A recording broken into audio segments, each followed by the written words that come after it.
Paglaslas ang Baguio Tino nabatyagan man sa Northern Iloilo kag probinsya sang Capiz. Si Kim Salinas nakatutok live sa Barangay Inzo sa Rojas City, Capiz. Kim, kamusta dira?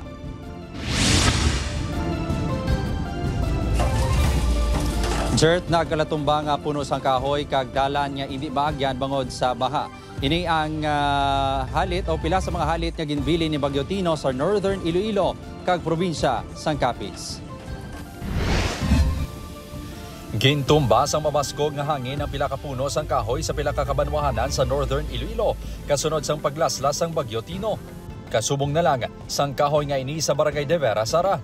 Temporaryo nga nadulaan sang kuryente ang pila ka residente matapos natumbahan ang linya sang kuryente.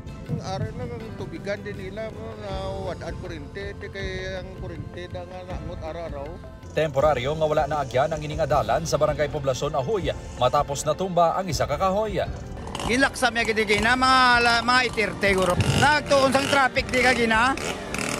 Tapos kimbuligan namon sang iya ka DRR kagamon mga tano diri. Makita naman sa sininga video ang pagkauka sa mga top sang pasilidad sa seawall sa San Dionisio, Iloilo.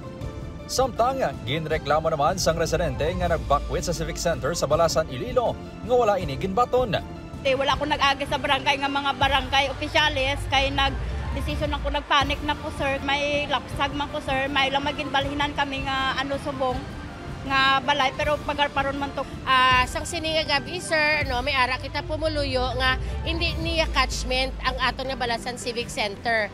So gintawgan namon ang iya nga barangay nga wala man siya dito naka-coordinate nga open naman gali sir.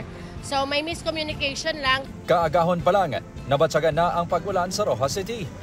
May pila ka dalan nga ginbaha. Makitan man sa video ang epekto sa bagyo sa probinsya sang Capiz. 4 kadala ng temporaryo nga wala maagyan sa Capiz bangod ginbaha. 2 naman ang naapektuhan sang soil erosion kag natumba nga kahoy. Masobra 56,000 ka individual ang yara sa evacuation center sa probinsya sang Capiz bangod sang bagyo. Sa panay naton ang magubilan at may soil erosion kag ang poblasyon Ilaya sa Cali Martires may ara sang obstruction nga kahoy.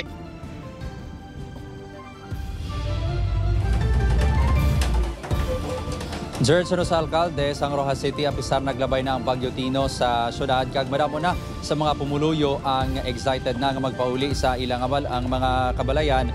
Nagpanugyan sa gihapon ang alkalde sang syudad sa mga evacuees o residente nga yara sa evacuation center nga ipabuwas na lang ang pagpauli para man sa ilang seguridad.